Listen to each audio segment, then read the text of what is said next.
Hello. Gonna talk this morning about about racism and ideas attached to it.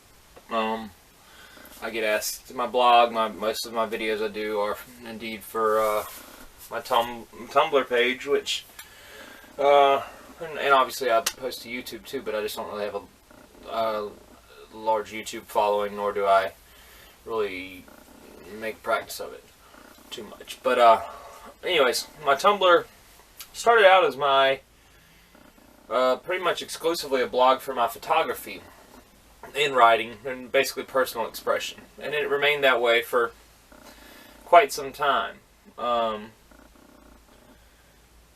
in recent months, about 10 months ago, I got free of drugs, so my mind started opening up, and I started not being so blinded by a lot of things. And then a few months after that, or now I guess 6 months ago, I quit drinking, and now I don't have booze in my life, I don't have drugs in my life.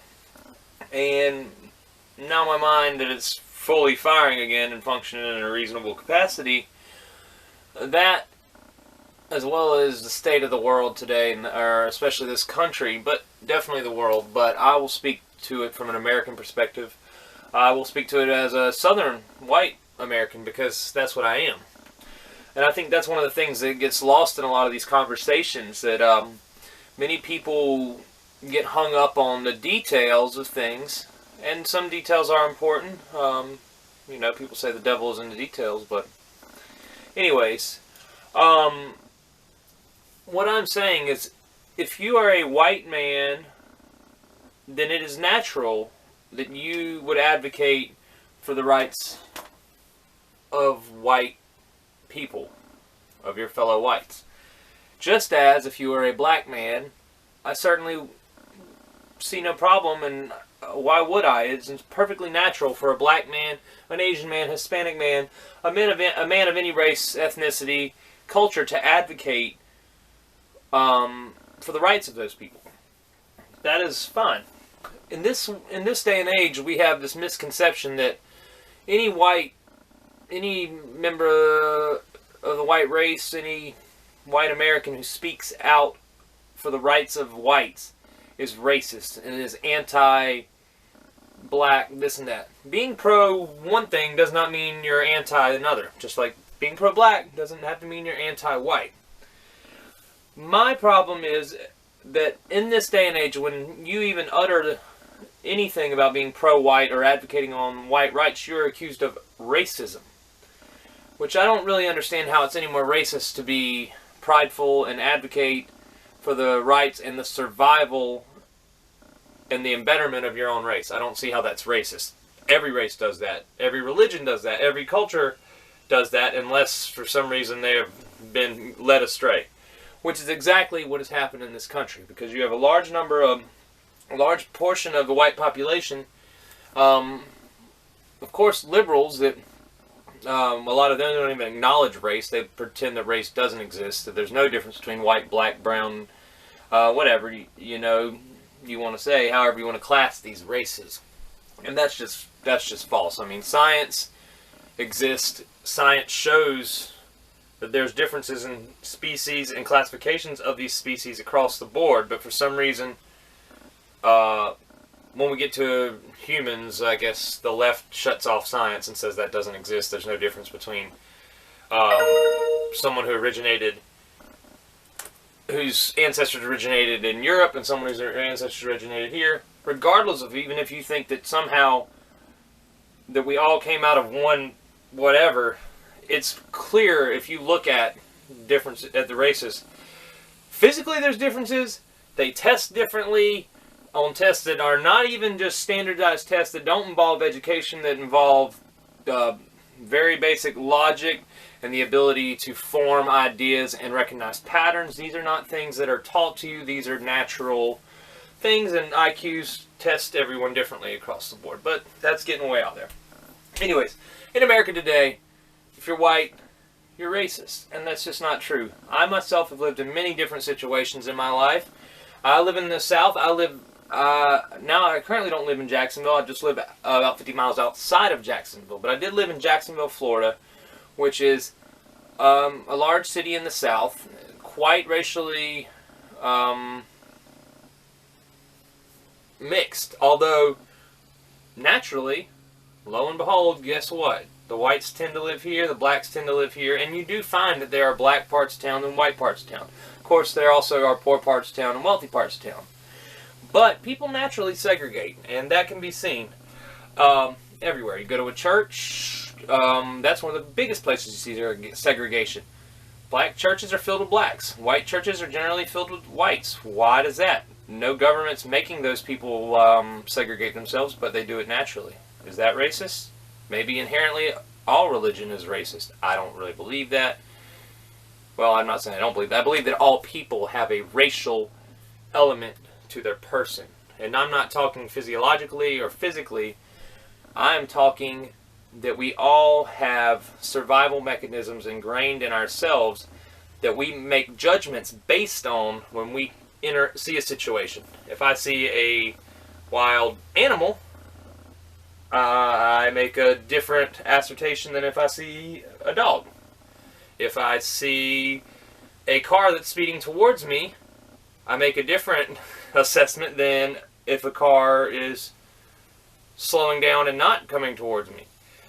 Basically, it's all risk, and as humans, we always identify and gravitate towards things that we have more in common with and that make us more comfortable. That does not make us racist. Just like I said, blacks seem to want to be with blacks, whites want to be with blacks. But for some reason, and I know the reason is basically outside influence of corporate entities, and yes, the Zionist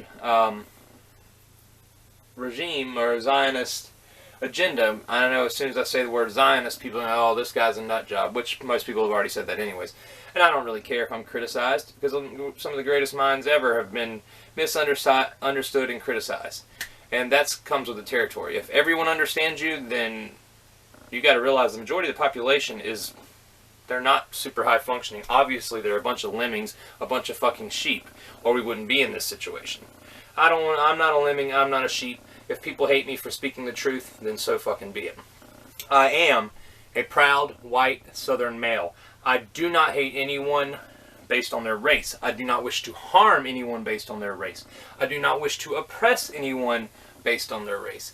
I do wish for myself and my people, the white people, especially Southern whites, who I feel have been really shit on the most because there's all these stereotypes about whites and all this bullshit that is spread by people who have never spent a day in the South in their life. I have spent 34 fucking years in the South. I have only left the South once, and that was for 3 weeks out of 34 years. I think I have a pretty good grasp on what is really going on in the South.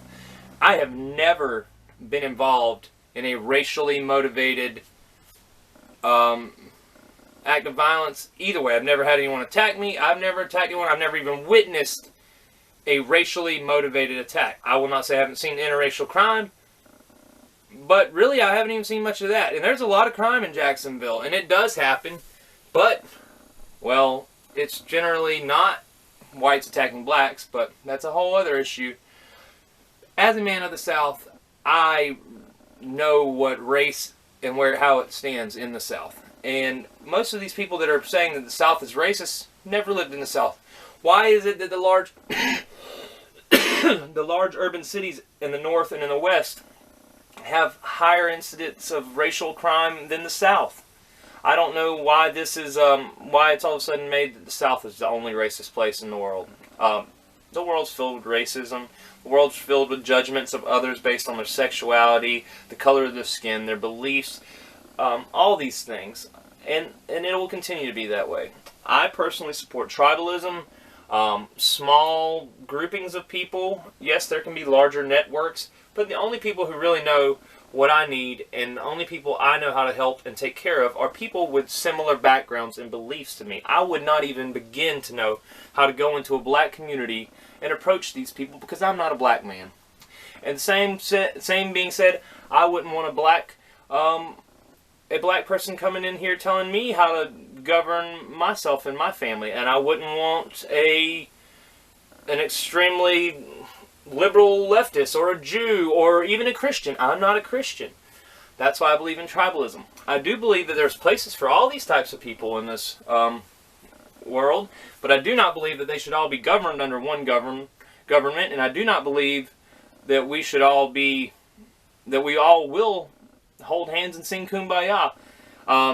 That sounds great, but I think we have thousands of years of history to show that that's not going to happen. Everywhere you have people of differing backgrounds, different cultures, differing beliefs, at some point you have conflict. And many of these conflicts have lasted for thousands of years. The bottom line is, be proud of who you are. Be proud of your heritage. Be proud of what you are as a person. Be proud of the things that your family and your people have attained, because that is part of your makeup. And don't let people tell you that those things, you didn't accomplish those things, because every other group holds on with both fucking fists to everything that anyone ever accomplished. And one thing accomplished by any black man is accomplished by the whole black race. But as a white man, you didn't accomplish it personally, then you shouldn't be proud of it. But it goes the other way, because of slavery, we should all be ashamed of slavery. Universally, all whites should be ashamed of slavery. Despite the fact that they tell us that you shouldn't be proud to be white because you didn't really achieve anything. Well, I didn't ever participate in slavery, but by being white, I'm supposedly guilty of that. And these are the double standards that the left throws out there and places on you. And just, you're not going to argue with idiots. You're not going to get it through these people. They don't see logic. They don't understand it. They have no desire. When you present a leftist, liberal, with logic and fact, they generally come back at you with emotion and hate. I've seen it time and time again. I've had people on Tumblr, out of the blue, anonymously write me, hatefully write me, or not even anonymously, because if it was anonymous, they wouldn't be able to block me. But I've had anonymously, and people write me with their name. They will write me, spew off some hateful, ignorant stuff. If I approach them with facts and kindness, they either get mad and berate me more and then block me, or they tuck their tail and run away because they never had a point to begin with. Anyways, I don't want to get too long-winded. I think I've said enough for right now. So, y'all have a good day. If you're white, keep it white. White pride worldwide, all that. Mostly tribalism. Take care of your own. Take care of your family. Family first. Love yourself first. It all has to start from a love and a knowledge of self. Then you have to love your family, and then you can grow outward from that. And only when every race and group of people has an understanding of themselves and a love for themselves can we even have a hope of possibly having unity amongst the different races, cultures, ethnicities, and creeds of this world. Y'all have a good day.